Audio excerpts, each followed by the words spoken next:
A paz do Senhor Jesus. Vamos para mais um dia do nosso devocional, que se encontra no Evangelho de Lucas, capítulo 24, versículos 50 e 51, que diz: Então os levou para Betânia e, erguendo as mãos, o abençoou.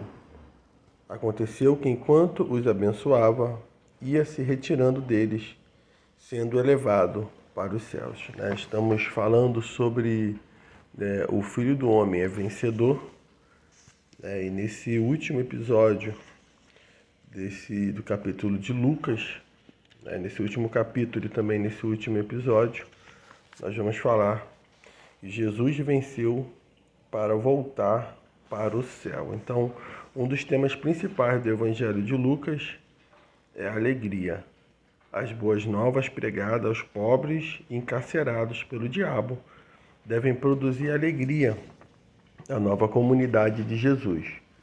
A alegria da salvação é apresentada nas últimas palavras de Lucas em seu Evangelho, tomados de grande júbilo, louvando a Deus. Versículos 52 e 53. A asserção ou a glorificação de Jesus é também uma doutrina fundamental nas Escrituras. Por meio da sua asserção, Jesus vindica o domínio de todas as coisas e governa eternamente. Ele vai governar eternamente, como ele governa eternamente, como cabeça da igreja. Os últimos versículos desse evangelho são, ao mesmo tempo, uma conclusão da primeira parte de Lucas, Atos, e uma introdução da segunda parte. Em Lucas vimos o servo sofredor, mas em Atos veremos o Cristo triunfante.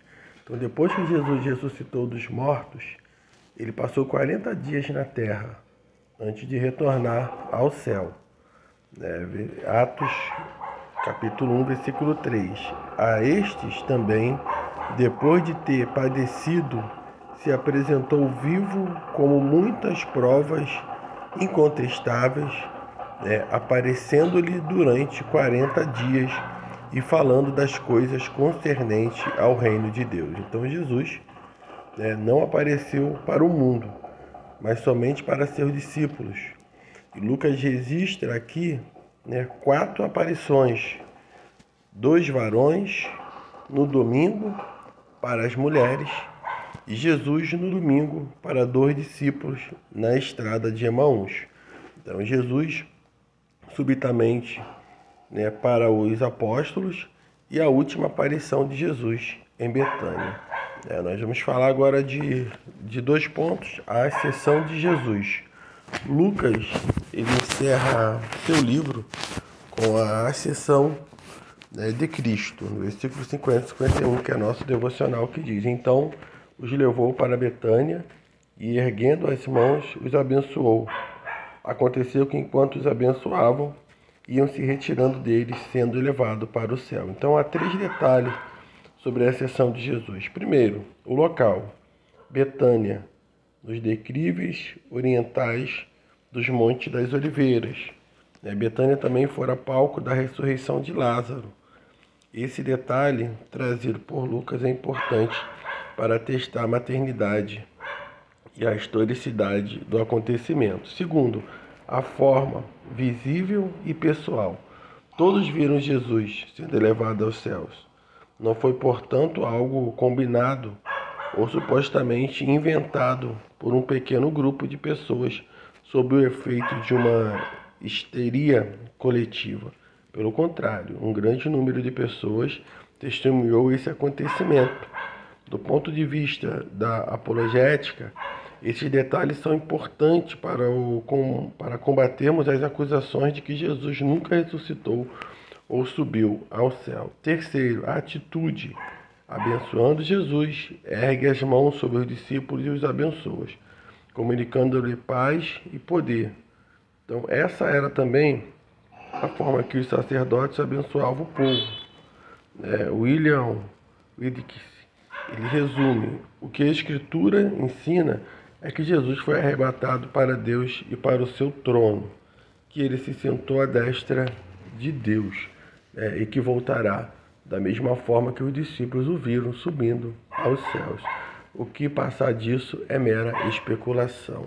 O segundo ponto é a reação dos discípulos. Então, os discípulos eles reagem de 4 modos. Primeiro, eles adoram a Jesus. Então, eles o adoram. Adorando, né, o Catecismo Maior de Wittenberg, ele vai indaga, né, qual é o fim supremo e principal do homem? A resposta é: o fim supremo e principal do homem é glorificar a Deus e gozá-lo para sempre. Então, o que temos, né, em uma única palavra do Evangelho de Lucas, adorando, é que viveremos por toda a eternidade diante de Cristo, glorificando e exaltando. Segundo, eles obedecem a Jesus, voltaram para Jerusalém. Então, a verdadeira adoração se traduz em verdadeira obediência. Voltar para o cenário da crucificação era uma atitude de fé, diante de tudo aquilo que eles tinham visto acontecer com Jesus. Mais tarde, naquele mesmo lugar, Pedro pregaria o evangelho com ousadia e mais de 3.000 almas se converteriam. Dali também sairia a igreja para todas as nações da terra. Terceiro, eles se alegram em Jesus, tomados de grande júbilo. O tema alegria, presente em grande parte do Evangelho de Lucas, volta aqui para fechar esse relato glorioso. E quarto, eles cantam a Deus, estavam sempre no templo louvando a Deus. Então, o Evangelho, que começou com um cântico, termina também com louvores. A Deus seja a glória para todos sempre, porque os discípulos reagiram com tanta satisfação, eles compreenderam com mais discernimento espiritual as coisas referentes a Jesus Cristo. Compreenderam o significado da sua morte, da sua ressurreição e de seu retorno ao Pai. Eles tiveram entendimento nítido acerca do ensino das Escrituras sobre Jesus Cristo como o Messias enviado por Deus. Para Jesus já estava tudo consumado, mas para a igreja estava só começando, né? Então, assim, concluímos, né, em vários episódios todo o livro de Lucas, né? Desde Lucas capítulo 1 até o último versículo 50, até o último capítulo, o 24, né, falamos sobre esse evangelho. Então, se você assim quiser voltar, volte aos outros. Você vai ver nós falamos sobre o Evangelho de Lucas, sobre Jesus Cristo, né? E concluímos aqui, né, dizendo que a ascensão de Jesus Cristo é o nosso penhor celestial. Então, a ascensão de Jesus Cristo é a garantia do cumprimento da promessa para a igreja. Então, vivemos sob a bênção de Cristo, glorificando, né? Adoramos a Cristo glorificado, né? Pregamos a Cristo glorificado, reinamos com Cristo glorificado e aguardamos o retorno de Cristo glorificado. Que Deus te abençoe nesse dia. Fique com essa palavra.